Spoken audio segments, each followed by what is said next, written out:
más allá de los números, yo estoy laburando como si tuviera 20 puntados, si ven mi agenda. ¿Por qué? Por respeto a toda esa gente, a todos esos dirigentes. Lo siento, lo veo, lo percibo, estoy convencido que el tiempo que se viene a la Argentina no es para ese cambio total que está proponiendo Macri, sino que está para que sobre estos logros, sobre estos avances, lo podamos hacer cada vez mejor.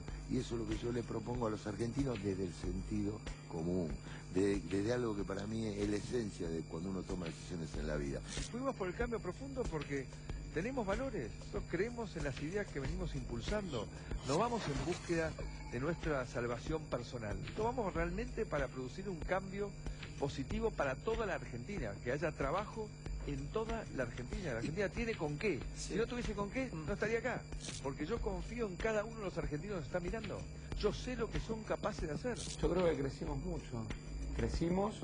El problema es que no hacemos alaraca del crecimiento.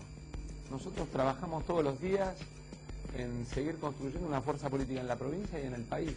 Yo respeto a todos y respeto las opiniones. Algunas las comparto, otras no.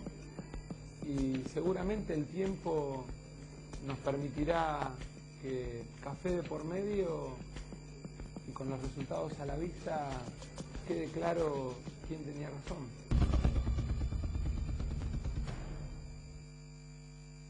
La campaña electoral virtualmente ya terminó. En 10 horas comienza la veda. Hay veda también para difundir encuestas, pero las encuestas se siguen haciendo y obviamente nosotros las conocemos. Pero en estas últimas horas quiero dedicar este programa a contarles algunos mitos y algunas verdades ocultas o molestas de los candidatos. La campaña electoral se caracterizó porque los tres principales candidatos, los que tienen posibilidades reales de acceder a algún lugar expectable, ya sea por vía directa o por balotaje, intentaron diferenciarse entre sí y algunos del gobierno nacional. La primera gran verdad de esta campaña electoral es que termina el kirchnerismo y con el final del kirchnerismo los candidatos, por eso aquellos de los movimientos pendulares de la sociedad, se parecen más de lo que realmente se diferencian. Si uno analiza o ve atentamente lo que dicen, se critican por lo que hicieron o por lo que no hicieron, pero a futuro, más o menos, los programas de gobierno, sobre todo en lo que tienen que ver con la economía, se parecen bastante. Por eso, el final del kirchnerismo es el dato importante. Terminan con estos 12 años, un periodo de Néstor Kirchner y 2 de Cristina, lo que tal vez fue el movimiento a la izquierda más importante que hubo en la democracia argentina, en los años de democracia en la Argentina. Más a la izquierda de acá nunca se había llegado. El péndulo, aun cuando gane Daniel Scioli, va a ir hacia la derecha. Los que les gustan los movimientos hacia la derecha llaman a esto moderación. Otros dirán traición. Bueno, cada cual le pondrá el nombre que quiera. Pero todos los analistas coinciden que el péndulo llegó hasta acá y que no está en el ADN de Daniel Scioli profundizar ese péndulo hacia la izquierda. O sea, lo que viene con diferentes intensidades es un movimiento pendular hacia la derecha. Algunos, como Massa, pondrán el énfasis en la cuestión de la seguridad. Otros, como Macri, pondrán el énfasis en las libertades económicas. Y Scioli, qué sé yo, no sabe demasiado qué va a hacer. Apenas, y esto también se los vamos a contar esta noche en Tercera Posición, uno puede intuir por dónde va a ir con la gente que está llamando a su futuro gobierno, haciendo un mix nuevo entre kirchneristas y no kirchneristas, sciolistas o gente del peronismo más de la derecha que se había ido y él quiere traer de vuelta. Pero poco... Y no kirchneristas, sciolistas o gente del peronismo más de la derecha que se había ido y él quiere traer de vuelta. Pero poco más se sabe. El dato político importante es que los candidatos se parecen y que el kirchnerismo termina. Ahora vamos a repasar los perfiles, los mitos y las verdades ocultas de los candidatos. Bienvenidos a la Tercera Posición. Daniel Scioli nació el 13 de enero de 1957 en Villa Crespo. Su padre, José, fue un reconocido comerciante que también incursionó en el negocio de los medios masivos. Al terminar sus estudios secundarios, Daniel Scioli postergó su ingreso al mundo empresarial en función de su otra pasión, la motonáutica. Los triunfos le dieron vuelo propio y llegó a la tapa de las principales revistas gracias a su relación con la modelo Karina Ravolini. En 1989, mientras corría una carrera en el delta del Paraná, sufrió un grave accidente en el que perdió su brazo derecho. De todas maneras, Scioli siguió corriendo hasta 1997, año en que abandonó el offshore. Por esos años, reconoció a su única hija, Lorena, nacida en 1978, de una relación con Margarita Rentería. Scioli ya era director de la empresa sueca Electrolux en el país, cuando recibió el ofrecimiento de Carlos Menem para ingresar a la política. En 1997 fue electo diputado nacional por la ciudad de Buenos Aires. Luego de la debacle de 2001, fue secretario de Turismo de Rodríguez Sá y de Duhalde. En 2003, acompañó a Néstor Kirchner como vicepresidente en la fórmula que a la postre resultó triunfal. Su intención era llegar a la jefatura de gobierno porteña, pero Kirchner lo convenció para lidiar en la provincia de Buenos Aires. Finalmente, en 2007, llegó a la gobernación con el 48,2% de los votos. Scioli se mantuvo fiel al kirchnerismo en todos los conflictos que enfrentó el gobierno nacional. En 2011, fue reelecto en la provincia con más del 55% de los votos. Nuestro proyecto nacional y popular sigue vigente y con más fuerza que nunca gracias al contundente respaldo obtenido por la presidenta Cristina Fernández de Kirchner en las últimas elecciones. A partir de allí, su norte estuvo siempre en la Casa Rosada. Con un discurso siempre conciliador y un perfil dialoguista, logró medir bien en las encuestas. El núcleo duro del kirchnerismo lo adoptó como su candidato. Hoy es el postulante a presidente con la mayor intención de voto y podría coronarse este mismo domingo sin necesidad de llegar al balotaje. Uno de los mitos que circula alrededor de Daniel Scioli es que no es un político de primer nivel. Claro, pero esto podía ser hace 20 años, cuando él era un deportista y empresario, que había perdido un brazo y era un señor hiperfamoso, y Menem le ofreció que fuera candidato a diputado en la ciudad de Buenos Aires. 20 años después, ya recorrió, tal vez más que, obviamente más que Macri y más que Massa, andariveles de la política que los otros no recorrieron. Fue diputado, fue senador, fue secretario de Turismo, fue vicepresidente y gobernó durante 2 periodos la provincia de Buenos Aires. O sea que alguien que recorre todo este tiempo ya es un animal político de raza. Lo que sí uno puede decir es que tiene un estilo de la vieja guardia del peronismo y de la política. Un estilo más de frases ampulosas y de callar lo que realmente quiere hacer. Esto contrasta con el estilo, sobre todo, de Cristina. Cristina habla y habla y habla de más y dice, y en general lo que dice coincide con lo que hace, pero no es el estilo de Daniel Scioli. El kirchnerismo vio históricamente en Scioli a alguien en quien desconfiar. Convocaba gente que no era del palo, era como el ala derecha para ellos mismos. El propio Néstor, en algún momento cuando lo tenía de vicepresidente, desconfió de él. Y le echó a todos sus funcionarios de la Secretaría de Turismo. Siempre hubo una relación de desconfianza porque pensaban, pero en verdad les pasó con Sergio Massa, que Scioli podía saltar el alambrado y pasarse a la oposición, y por eso lo tuvieron siempre con rienda corta. Cuando digo rienda corta quiero decir pocos fondos, cortito, ¿no? Incluso hubo a veces algunos cruces, porque Scioli integraba la alianza que constituye el Frente para la Victoria, pero del otro lado, en los otros andariveles.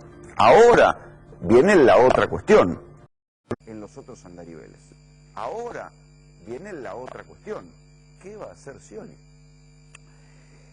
Está el mito, y este es el segundo mito sobre el cual me quiero detener, que los Kirchner o el kirchnerismo lo va a condicionar, ¿no? Cualquiera que conozca cómo funciona Daniel Scioli, cualquiera que conozca cómo funciona la política en la Argentina, sabe que es muy difícil que en esas peleas internas a uno lo condicionen. Si uno hace memoria, también decían que a Kirchner lo iba a manejar Duhalde como si fuera un títere, y en 2 años Kirchner los había tirado a los dualdistas, los había corrido, y con a los que corrió después fue a buscar para volver a pactar. O O sea, en el ADN del peronismo está la pelea y la correlación de fuerzas.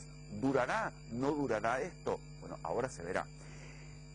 El enigma verdaderamente es ¿qué va a hacer Scioli? Cuando uno ve la gente que está llamando a la gente que el kirchnerismo había echado por derecha, ¿sí? Incluso algunos que nunca fueron kirchneristas, como Francisco de Narváez, que dijo que va a votar por Scioli y que seguramente en algún momento podrá ser invitado a sumarse al sciolismo. O sea, Scioli está acumulando, tiene en el kirchnerismo duro, una a la izquierda, pero está acumulando por derecha. Y ha hecho algunos gestos, y esto es lo importante. Lo que hay que entender es qué va a pasar con la política exterior y con la economía en la Argentina. Estas son las cuestiones estructurales. Scioli seguirá con la alianza estratégica con China, seguirá con la alianza estratégica con Rusia que está promoviendo Cristina, o volverá a hacer un giro estratégico y de simpatía hacia los Estados Unidos. En el mundo hay una virtual guerra fría y se marcha hacia esa guerra fría entre Estados Unidos y Rusia. Otra vez, se disputan posiciones en Siria, pero también hasta se disputan el fútbol. Y si no, vean en los juicios de la FIFA. ¿Cómo se parará Scioli ante este conflicto internacional? Cuando uno ve que ya decidió que Guillermo Franco, un hombre del establishment, va a ser el embajador en Estados Unidos, y Mario Blecher, un hombre que fue miembro del Banco de Londres, va a ser el embajador en Reino Unido, quiere decir que está mandando gente amigable a las embajadas, amigable por lo menos con esos países. No es la política que siguió hasta ahora Cristina. Entonces, el enigma es qué va a hacer Scioli, cuánto va a mantener del kirchnerismo y cuánto va a cambiar o cuánto va a girar a la derecha. Hoy Scioli, como cierre de campaña, casi les diría más importante que el propio acto, hizo un anuncio que tiene que ver con ganancias y con la devolución del IVA, algo que va a representar un ingreso para mucha gente, un ingreso de bolsillo. En este marco y con toda responsabilidad, me comprometo a modificar el impuesto a las ganancias. Un trabajador o jubilado que gane menos de 30.000 pesos netos de bolsillo no va a pagar este impuesto. Y además, esta medida, saludo a mis compañeros de las organizaciones gremiales, además, esta medida se actualizará por ley de acuerdo al porcentaje de incremento de la movilidad jubilatoria. Esta decisión beneficiará a 580.000 trabajadores y jubilados.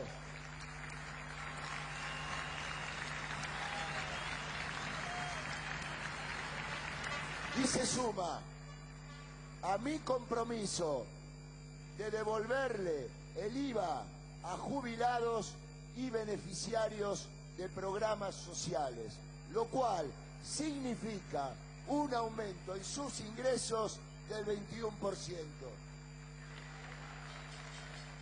Tal vez uno de los puntos que más bronca generó en la clase media durante los años de kirchnerismo fue el impuesto a la ganancia, que fue un impuesto al sueldo y que en algunos momentos llegó a tocar sueldos de gente que realmente no tenía ni para ahorrar y le metían la mano en el bolsillo y le cobraban ganancias. Por eso la cuestión de ganancias se convirtió en la trinchera de anuncios concretos que hacía cada uno de los candidatos. Scioli, estratégicamente, se reservó para el final el golpe de efecto y sacó a la cancha, ustedes lo veían recién en la 24, a Ricardo Echegaray, el titular de la FIP, a quien confirmó para que siga en la FIP, a que él sea quien diga, bueno, el mínimo no imponible va a ser de 30.000 pesos. Hoy Scioli por la mañana había hablado de 25.000 pesos, pero ahora corrigió y dijo que va a ser de 30.000 pesos. Y también promovió una devolución del IVA para pagos con tarjetas, para jubilados y pensionados, para los beneficiarios del Plan Progresar, para los que tengan la asignación universal por hijo. Pensionados, para los beneficiarios del Plan Progresar, para los que tengan la asignación universal por hijo y para las trabajadoras de casas particulares. ¿Qué es lo que busca con esto? Por un lado busca un blanqueo de la economía, pero por otro lado busca que haya esa devolución del IVA, se traduzca en plata concreta en el bolsillo de la gente. Martín Tetaz es economista. ¿Por qué se convirtió ganancias en una cuestión que forzaba anuncios concretos de parte de los candidatos. Buenas noches. ¿Cómo estás? Porque básicamente es un impuesto visible. Uno de los problemas del sistema tributario argentino es que la mayoría de los impuestos están escondidos. Anestesiados. Están, sí, no se Vienen ven. con anestesia. El IVA, por ejemplo, vos si pagás en Estados Unidos una factura, te llega a lo que consumiste y al lado dice tax y está agregado el IVA. Entonces, vos ves, me están cobrando tanto de IVA o me están cobrando tanto de otro impuesto. Acá... Sí, pero en Estados Unidos el IVA, ¿cuánto? ¿Del 9? ¿Del 7? No, dependiendo del tipo de producto del Estado, ¿no? Pero puede variar y ser bastante más. Por ejemplo, en Miami era cerca del 14%.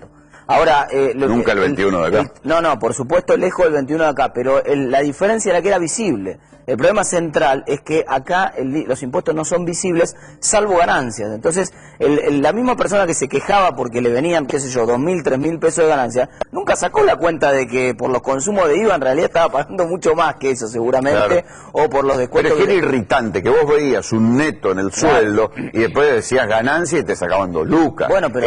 Sentía que te metían la mano en la bolsa. Así tiene que ser en realidad la responsabilidad tributaria. Los impuestos tendrían que ser todos visibles para que la gente a la hora de votar representantes, vote representantes que tengan en cuenta cómo gastar ese dinero y además cobrar menores impuestos en todo caso. Fíjate que acá casi no es central la discusión del impuesto. Ahora instaló el tema Scioli con esta propuesta, que es ciertamente una bomba en este momento de la campaña. ¿Qué te pareció? Me pareció positiva. Me parece, no es tan, es más bomba el anuncio de lo que en realidad es, porque, digamos, concretamente nadie pagaba ganancias si ganaba 15.000 pesos en el 2013. Ese que ganaba 15.000 pesos en el 2013, hoy está ganando 25 prácticamente, número redondo. Entonces, lo cual no está mal. Y la segunda parte que queda por aclarar es, vos recién dijiste se corre el mínimo no imponible. Eso no está tan claro. Es decir, no está tan claro si la norma es que se corrige como el decreto, bueno, se decide... No, primero lo que dijeron es que van a hacer, la primera parte se hace por decreto, mandan ley al Congreso para que a partir de ahí se haga con el mismo porcentaje de actualización jubilatoria. No, se va corriendo con la actualización jubilatoria. No queda claro. Primero, ya hay una ley que habilita a que el Poder Ejecutivo ajuste automáticamente, que es la propia ley de ganancias, que dice que hay que ajustar por por un índice, que es el índice de precios mayoristas. Bueno, no se cumple, no importa. Pero ahora, queda el periodo de tiempo queda a criterio del Ejecutivo. Ahora debería haber una periodicidad. Es verdad, eso es positivo. Ahora, lo que no queda claro, te decía lo del mínimo no imponible, porque... ¿qué es lo que está pasando ahora? Nadie que ganaba menos de 15.000 pesos pagaba, pero si vos ganabas 16.000 no pagabas por la diferencia de 1.000 nada más, pagabas por todo lo de atrás. Entonces ahora esa es la pregunta también que corre. ¿Quiere decir esto que si yo gano 30.100 prácticamente no pago nada? Porque pago sobre los 100. ¿Y te caen con 35 o te caen con la escala? Ese es el otro tema, la escala, la corrección de la escala, el gran atraso que hay hoy en estos momentos. Paradójicamente, esto los políticos no lo dicen porque no garpa decirlo, pero 15.000 como mínimo no imponible no está tan mal en realidad. El problema más grave está en la tabla de ganancias después. Ahora, vos preguntarte si me parecía bien la propuesta o no. Sí, comparado con lo que hay, me parece mejor que lo que hagan esa corrección. Hablando de políticos, vamos a ver qué proponen los demás. Esto es lo que dijo Scioli, ¿sí? 30.000 pesos neto de bolsillo, no va a pagar impuesto a las ganancias. A ver los otros.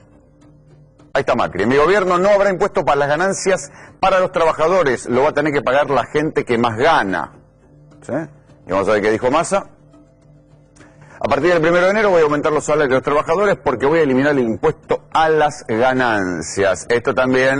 Esto hizo un anuncio respecto también Sergio Massa en el cierre de campaña. Venimos a decirle a los trabajadores que el domingo vayan y pongan su ladrillo por la eliminación del impuesto a las ganancias. El salario no es ganancia, es remuneración. No alcanza con que anuncien que van a correr la tablita. El impuesto a las ganancias en el salario es un robo. Dejen de robar a los trabajadores en los impuestos.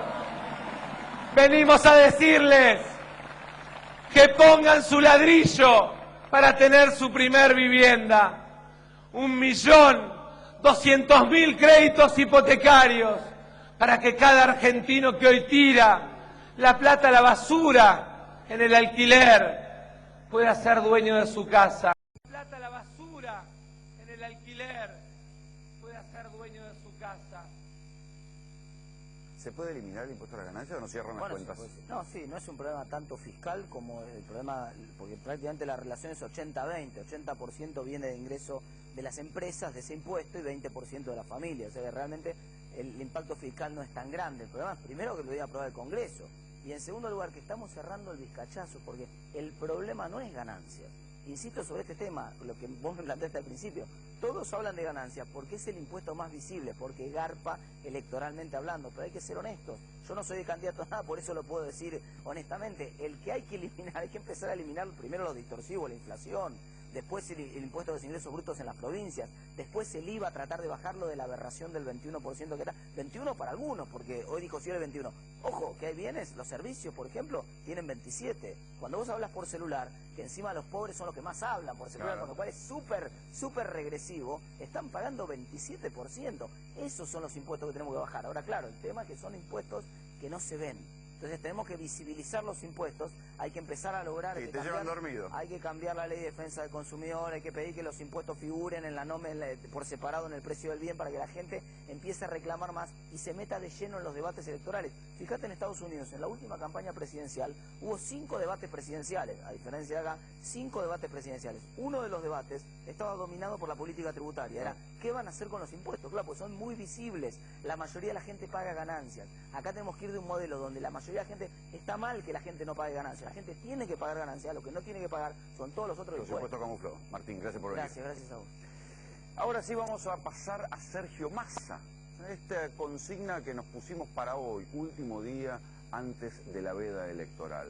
Los mitos y las verdades ocultas que hay sobre cada candidato. Algunas molestan, pero muchachos, alguien la tiene que decir. Sergio Massa nació el 28 de abril de 1972 en San Martín. Hijo de un empresario de la construcción, cursó sus estudios primarios y secundarios en el Colegio Católico Agustiniano. Allí comenzó a militar en las filas de la UCD. La fusión del partido de Álvaro Alzogaray con el menemismo lo convirtió automáticamente en el afiliado justicialista. Durante el gobierno de transición de Duhalde, y gracias a la intervención de su suegro, Fernando Galmarini, Massa llegó a la titularidad del ANSES. Néstor Kirchner lo confirmó en su cargo y desde allí comenzó a levantar su perfil mediático como un activo administrador. Por esos años se casó con Malena Galmarini, con quien tuvo 2 hijos. En 2005 fue elegido diputado nacional y 2 años después ganó con holgura la intendencia de Tigre. En 2008, luego del conflicto con el campo, Cristina Kirchner lo nombró jefe de gabinete en reemplazo de Alberto Fernández. En las elecciones de 2009 fue candidato testimonial a diputado en la boleta que lideraba Néstor Kirchner. Pero en su pago chico, Tigre, apoyó a otra lista de concejales liderada por su propia esposa. Fue la piedra de toque que comenzó a alejarlo del kirchnerismo. A partir de ese momento, su popularidad creció de la mano de su sistema de cámaras de seguridad en las calles. Esa es la política de seguridad que imaginamos para la Argentina. Municipios, provincias y nación comprometidos en declarar la guerra al delito. En 2010, se unió a otros intendentes disidentes, liderando el llamado Grupo de los 8. En 2013, y a minutos del cierre de listas para las PASO, confirmó que sería candidato a diputado para enfrentar al kirchnerismo. Fue la fundación del Frente Renovador. ¡A ponernos en marcha! ¡El futuro nos espera! ¡Y empieza hoy! ¡Fuerza Buenos Aires! ¡Fuerza Argentina! Massa ganó las elecciones generales con el 44% de los votos. Desde ese mismo momento, comenzó a delinear lo que sería su camino a la Casa Rosada. Con el correr de los meses, muchos dirigentes de su mesa chica se fueron de su espacio, mermando su fuerza política. Sin embargo, logró capear el temporal, callar a quienes pedían que se baje y seguir en carrera. Voy a ser presidente de los argentinos y que voy a ser candidato a presidente de los argentinos. Muchas gracias. Hoy Sergio Massa sueña con desbancar a Mauricio Macri del segundo lugar para volver a enfrentar mano a mano al kirchnerismo, esta vez por el premio mayor. Hay 2 mitos en torno a Sergio Massa. Uno tiene que ver con el Nordelta narco, ¿sí? Y el otro tiene que ver con que Massa fue el que hizo caer con el Nordelta narco, ¿sí? Y el otro tiene que ver con que Massa fue el que hizo caer la reelección de Cristina Fernández de Kirchner. Voy a empezar por este.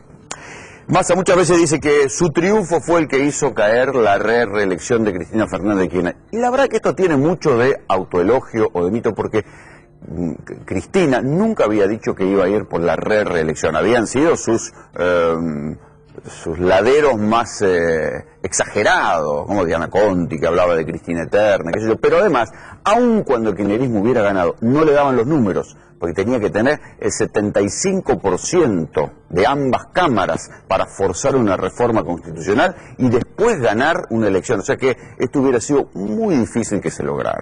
Ahí me parece que hay más de mito que de otra cosa. El otro, en favor de Massa, es lo del Nordelta narco. La verdad, ahí está la chicana, tanto desde Carrió como del kirchnerismo, que Nordelta es el paraíso de los narcos y que esto queda en Tigre. Y la verdad que eso es una pavada. Los narcos colombianos, los narcos mexicanos que han pasado por la Argentina se establecieron en Berazategui, en el Country Abril, en Palermo y en Nordelta. Unos cuantos cayeron en Nordelta, pero ¿por qué?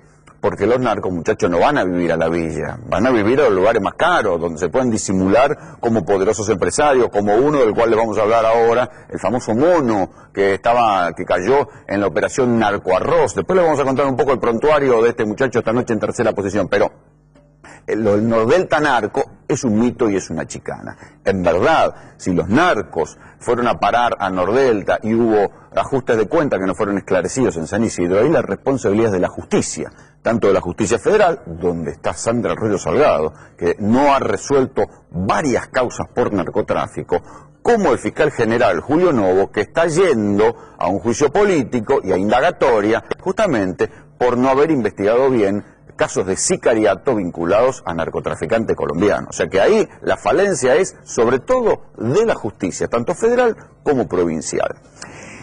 El otro detalle interesante tiene que ver con la gestión en Tigre. Había un estudio muy interesante hecho en el año 2013 donde le preguntaban a gente de diferentes partidos del conurbano como qué distrito le gustaría que fuera su partido, y el 80% decía como Tigre. Interesante. Claro, Tigre tiene, cuando uno llega, es muy impresionante porque parece otro país. Cuando uno después empieza a ver los índices, ve que hay algunos logros de gestión de Massa, cámaras de seguridad, polideportivos, ¿sí?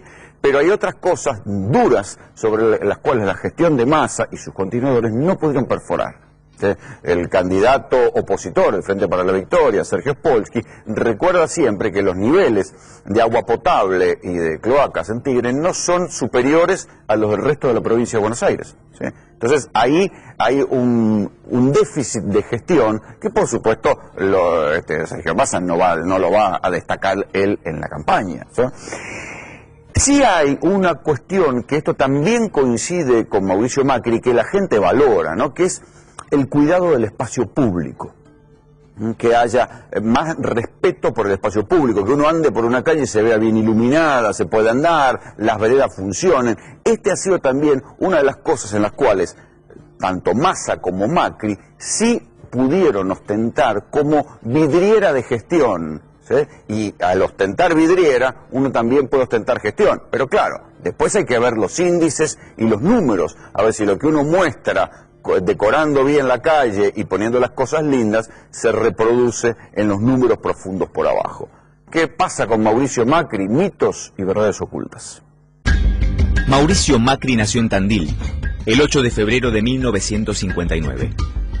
Creció en una familia rica, fruto del exitoso derrotero empresario de su padre, Franco. Se recibió de ingeniero e ingresó al mundo de los negocios por la puerta grande. En 1991 fue secuestrado y tras 14 días de cautiverio, lo liberaron luego del pago de un millonario rescate. Apenas 4 años después, llegó a la presidencia de Boca, donde lideró el periodo más exitoso del club.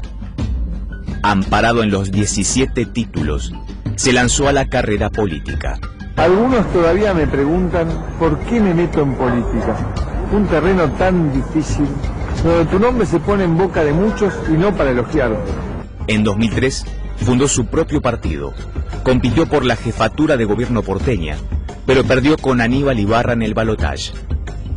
2 años después tuvo revancha, al ser electo como diputado nacional. En 2007 insistió con su postulado nacional. En 2007 insistió con su postulación a jefe de gobierno, aunque esta vez lograría imponerse. En 2011 amagó con postularse a presidente de la Nación, pero su asesor insignia, Jaime Durán Barba, lo invitó a quedarse en su cargo 4 años más. En 2010, Macri fue procesado por presuntas escuchas telefónicas ilegales. Además, se lo cuestionó por postular al comisario Jorge Fino Palacios al frente de la recién creada Policía Metropolitana. En 20 años de exposición pública, Macri fue figura requerida por todas las revistas. En este tiempo, tuvo 4 hijos y se casó 3 veces. Su último enlace fue con la empresaria Juliana Aguada en 2010, con quien tuvo a su última hija, Antonia. En 2014, Macri confirmó que en 2015 sí sería candidato a presidente. En mayo de este año, apoyó a Horacio Rodríguez Larreta para que lo sucediera en la jefatura de gobierno porteña. Concretó una alianza con el radicalismo y con Elisa Carrió y conformó el espacio Cambiemos. Pero intentó seducir a peronistas antikirchneristas con la sorpresiva inauguración de una estatua de Perón. Y sin ser Nelia peronista, pero en el corazón, respetando ese justicialismo, esa justicia social. Junto a Gabriela Michetti, confía en llegar al balotaje y derrotar al oficialismo el 22 de noviembre. Mauricio Macri sueña con colgarse la banda presidencial, no sin antes celebrar con sus ya clásicos festivales de globos y bailes.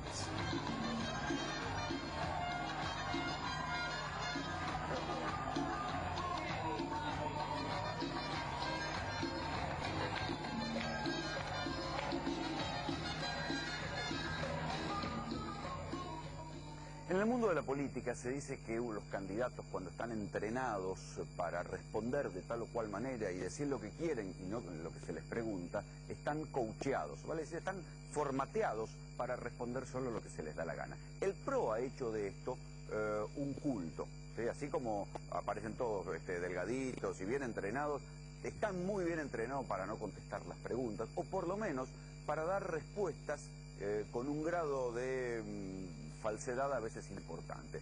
La principal cuestión que incomoda a Mauricio Macri es el de su procesamiento, ¿sí? Siempre se dice, bueno, Amado Vudú termina la presidencia procesado por la causa Chicón en todas las instancias de la justicia federal. Macri también.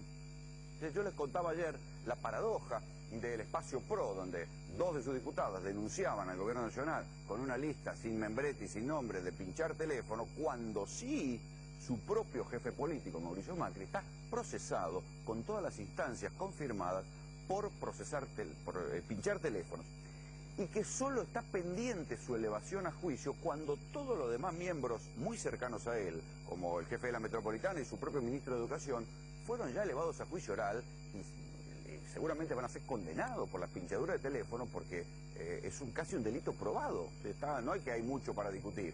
Fueron ellos los que porque firmaron, contrataron, hicieron todo para hacer estas pinchaduras ilegales a tipos que llevaban, en mayor o menor problema, le llevaban problemas al entorno de Mauricio Macri.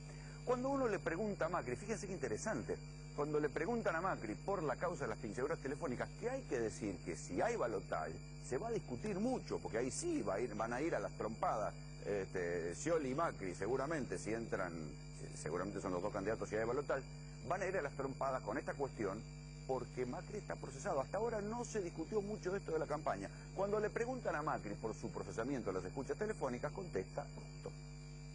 ¿Reacción frente a la denuncia de Alonso Bullrich? Ellos recibieron toda esa información anónima.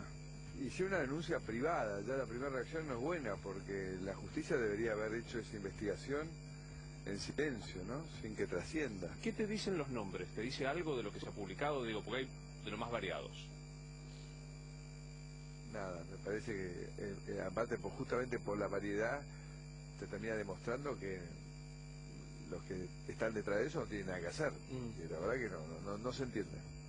Para cerrar el tema escuchas, es inevitable que te lo pregunte, porque si me va a decir no le vas a preguntar el tema procesamiento, escuchas, personal tuyo y demás. Para mí está claro que eso fue todo un invento de la política y por esto quedó ahí archivado y la gente me creyó y fui reelecto con el 64% de los votos. La denuncia está archivada y fui reelecto, no tiene nada que ver. O sea, la denuncia está archivada y fui reelecto, no tiene nada que ver. O sea, la denuncia no está archivada, Macri está procesado, está pendiente de eso, lo si elevan a juicio oral, y el que lo procesó, cosa que Macri calla y nunca dice, es alguien que fue convertido por el propio PRO en un prócer, que es Alberto Nisman. Entonces, ¿cómo es esto? ¿Había un Nisman bueno cuando se murió y un Nisman malo cuando lo procesó Mauricio Macri? Muchachos, hay que ser coherente en esto. Y, insisto, la denuncia no está archivada y no es una denuncia de la política, porque si no, ¿cómo es esto? ¿La denuncia de Amado Vudú es buena, prosperó, y la denuncia de Mauricio Macri es una causa armada? No, sí, vamos a respetar a la justicia federal, hay que respetarla en todas las instancias, para Vudú y para Macri, y los dos están procesados. Entonces quiere decir que ninguna de las dos fue una causa armada, o por lo menos se verá en el juicio, y hay que respetar la llegada del juicio oral. Entonces fíjense lo que es el escamoteo, lo que es una respuesta entrenada. Macri dice, la causa está archivada. No, está procesado en todas las instancias y no tiene apelación. Solo falta que lo eleven a juicio oral, y está el juez Casanelo está esperando que llegue un informe del Ackerman Group, que era una empresa que le pagaba el auto a Nisman, inexplicablemente, para decidir si eleva o no la causa a juicio oral.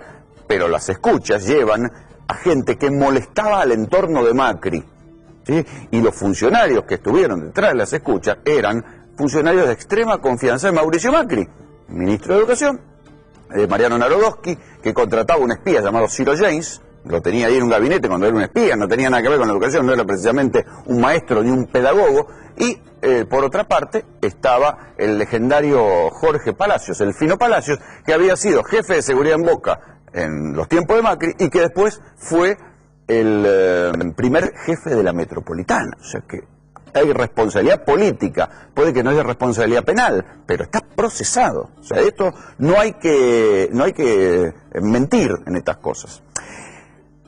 La cuestión es, también hay una serie de datos interesantes sobre la gestión de Mauricio Macri. Y hay que decir que, bueno, que es otro modo de gestionar. Ahí sí, en la Ciudad de Buenos Aires se ve otro modo de gestionar diferente al del kirchnerismo. Un modo de gestionar que no le ha temido a los aumentos. Y ahí sí hay que decir que la política lo avaló. Macri aumentó el ABL, la tarifa de las autopistas, el subte, y la gente lo votó. Esto hay que decirlo, y es así. Y lo votó con índices elevados y un par de veces ya cuando había tomado las decisiones de estos aumentos. Ahora bien, de cara a lo que promete electoralmente, hay cosas que no cierran. Macri por un lado promete bajar los impuestos, pero en la gestión en la Ciudad de Buenos Aires, el ABL, por ejemplo, aumentó un 756%. Macri promete mejorar los presupuestos en educación, vivienda y cultura. En la ciudad los presupuestos en estos temas bajaron. Entonces, ahí uno puede decir, bueno, hay un grado de incongruencia. Hay cosas que sí gestionó bien, que tienen que ver con el Metrobús. Para la gente de la Policía Metropolitana, que uno puede discutir si la seguridad mejoró en la Ciudad de Buenos Aires por la Metropolitana o por la Federal, lo cierto es que la seguridad mejoró en la Ciudad de Buenos Aires, y también la gente valora mucho en las encuestas cualitativas las bicisendas. Hay una cosa curiosamente que el macrismo no ostenta como un logro de gestión, ni siquiera habla, pero que para mí sí es importante, que es la iluminación. Si ustedes miran la Ciudad de Buenos Aires en los últimos años, cambió el paisaje de las luces. Antes las luces eran amarillas, ahora son luces blancas y de LED. Si uno evoca la vieja Ciudad de Buenos Aires de hace apenas 5 años, no es la misma que ahora. Y sin embargo, el macrismo esto no lo presenta como un logro de campaña, ¿no? ¿Qué va a pasar con Macri? Ahora viene la pregunta sobre cómo cuánto girará la derecha respecto de Scioli si llega a gobernar. Y la verdad que no mucho. Puede haber otro modo de gestión, pero la política estructural de la Argentina lo obligaría a Macri a hacer tal grado de alianzas que le sería muy difícil gobernar queriendo poner un programa diferente a un programa de centro en la Argentina. Piensen que Macri, si llegara a ganar las elecciones en un balotaje, tiene solo un distrito propio, el otro es en alianza con la Unión Cívica Radical. No tendría mayoría en diputados y no tendría mayoría en senadores, solamente tendría 5 senadores. Sería muy difícil gobernar para Macri por más que ganara en el balotaje. Cierre de campaña hoy. Sí se puede. Y por eso cuando ahí me preguntaban, por eso cuando ahí me preguntaban, ¿por qué elegimos Córdoba para el cierre? ¿Por qué elegimos esta maravillosa provincia? Porque yo quiero hacer un reconocimiento hoy acá, que en el primer lugar del país, donde empezamos a... donde empezamos a creer algunos años atrás que se podía, fue en la provincia de Córdoba. Córdoba nos empujó. Córdoba nos empujó.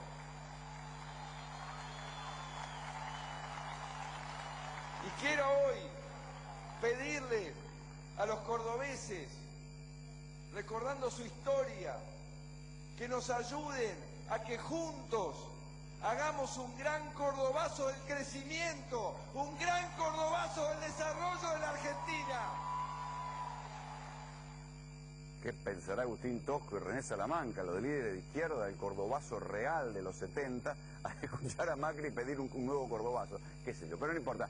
Lo interesante es que ¿por qué todos los candidatos le dieron tanta pelota a Córdoba? Porque ahí, al no presentarse José Manuel de la Sota, queda un universo de votos que consideran vacantes. Massa dice, esos votos son míos, no los cuenten, pero tanto para Scioli como para Mauricio Macri creen que si hacen una buena elección pueden llevar un punto más de lo que sacaron en las PASO. Por eso tanto Scioli como Macri fueron tan agresivos en términos de campaña en lo que pasó en Córdoba. Ahora sí les voy a presentar las andanzas de este muchacho del cual les hablé recién cuando hablábamos de Nordelta.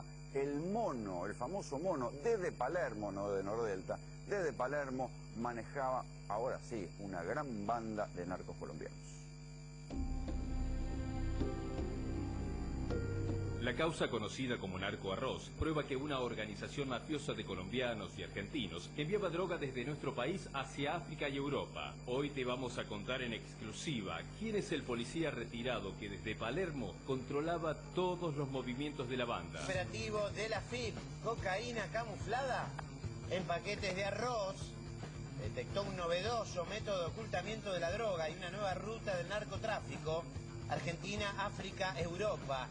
La operación se encontraba oculta en un embarque cuyo destino era Guinea-Bissau. Son una ramificación del cartel del norte del Valle que trafica cocaína por miles de millones de dólares. Las autoridades informaron que 3 mexicanos y un ciudadano colombiano, presuntos integrantes del cártel norte del Valle, fueron detenidos con casi 3 millones de dólares en su poder. 14 de los 18 colombianos acusados de formar parte de la banda tienen documento argentino, pese a que según la investigación judicial, varios no cumplen con los requisitos que exige la Dirección Nacional de Migraciones, como por ejemplo no tener antecedentes en el extranjero ni condenas anteriores. Todos ellos fueron descubiertos con escuchas telefónicas que muestran el modus operandi de la banda. Le explico 2 palabritas nomás del tema del arroz y de la harina, porque son 2 cosas distintas.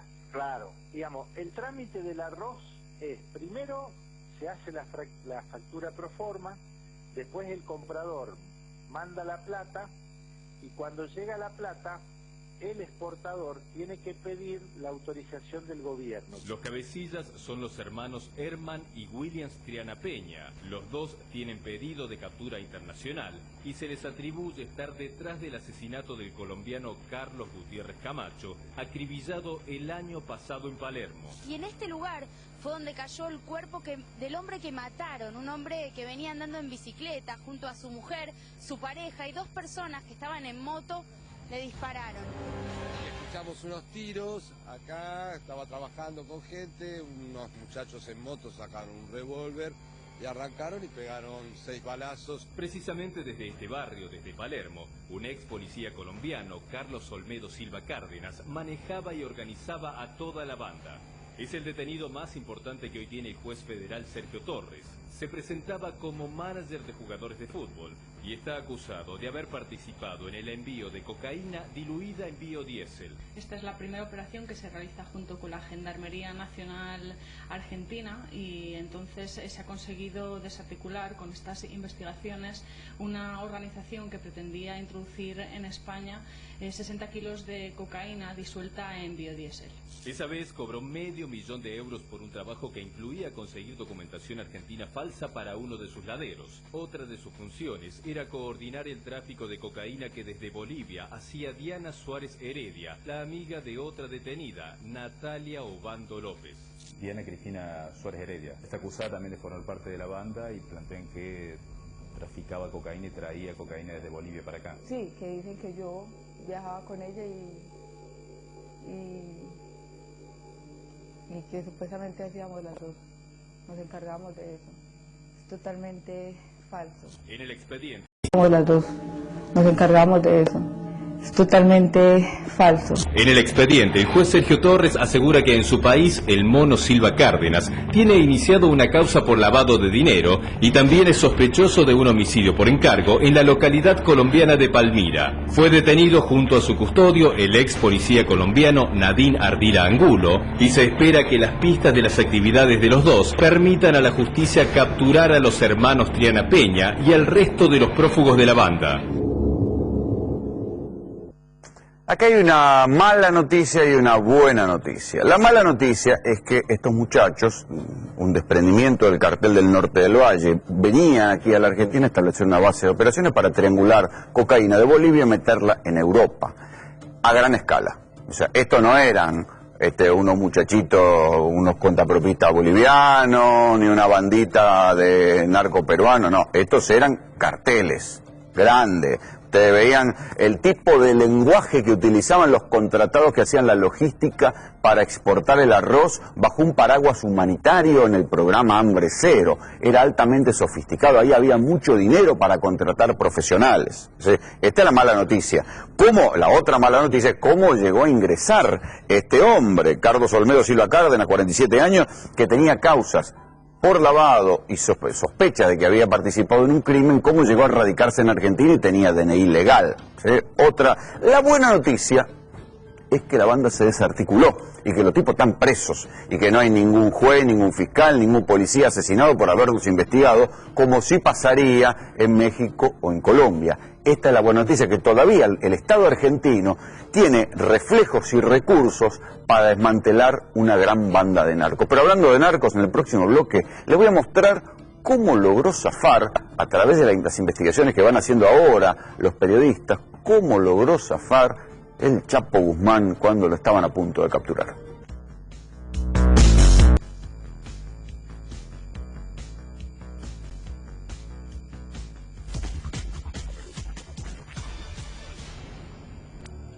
El Chapo Guzmán dejó en ridículo al gobierno de México cuando en julio escapó por un túnel de una cárcel de máxima seguridad. Chapo Guzmán se fugó el pasado 11 de julio de la prisión de máxima seguridad Altiplano a través de un túnel de 1,5 km que conectaba su celda con una casa medio construir fuera del perímetro de la cárcel. Desde su fuga, las autoridades de México, con ayuda de Estados Unidos, se dedicaron a seguirle los pasos para lograr recapturarlo. Su recaptura es la prioridad número 1 del ejecutivo que dirige Enrique Peña Nieto. Sin embargo, el Chapo estaba bien escondido en un rancho conocido como La Piedrosa, en la sierra de Durango.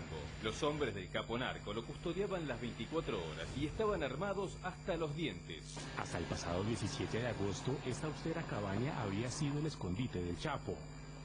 Dentro de la edificación, construida con madera y latas, se puede observar una ducha y un sanitario, lo que indica que a pesar del aislamiento de la zona, la casa artesanal contaba con servicios básicos. A unos metros de esta cabaña, los efectivos encontraron una más grande, con capacidad para 40 personas, con piso de tierra, paredes de madera y techo de lámina galvanizada.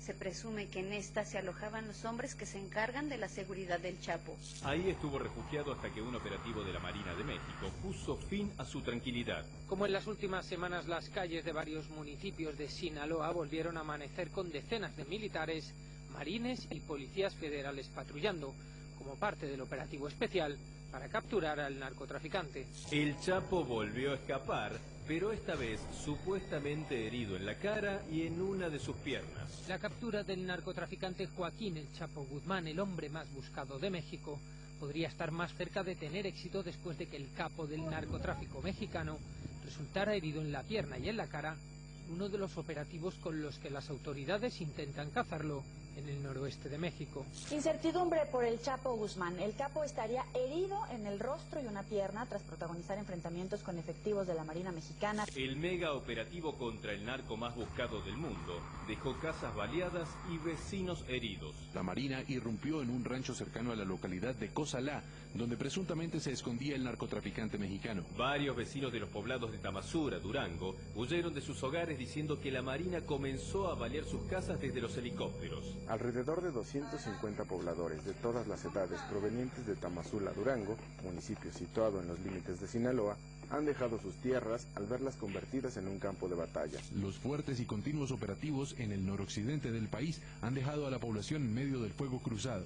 El gobernador de Sinaloa, Mario López Valdés, aseguró que alrededor de 13 comunidades de la región han sido sitiadas por la Marina, obligando al desplazamiento de cientos de personas. Ellos llegaron tirando balazos y todo, no respetaron nada.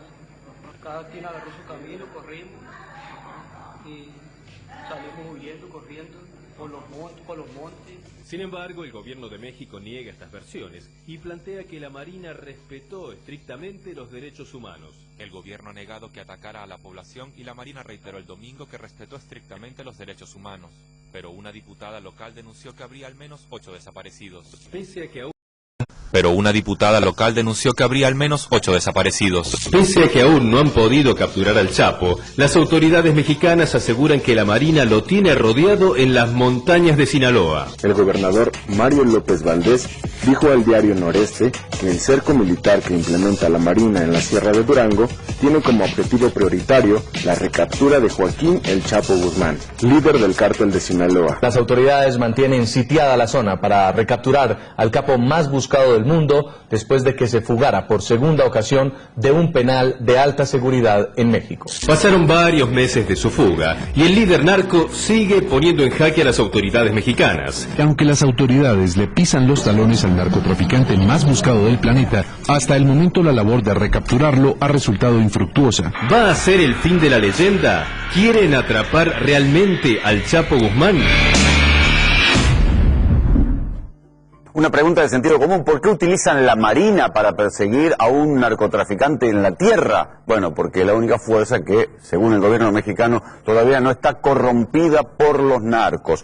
Una cifra nomás, ¿cuánto le pagaron al señor del aeropuerto privado que dejó despegar dos avionetas, una con el Chapo Guzmán y otra con un señuelo? ¿Cuánto le pagaron? Solamente por dejar despegar $150.000. Solamente por dejar despegar. Imagínense lo que habrán puesto para sobornar a otra gente. Este es el tamaño del dinero que manejan los narcos en México. Si nos vamos, esto fue Tercera Posición. Buenas noches.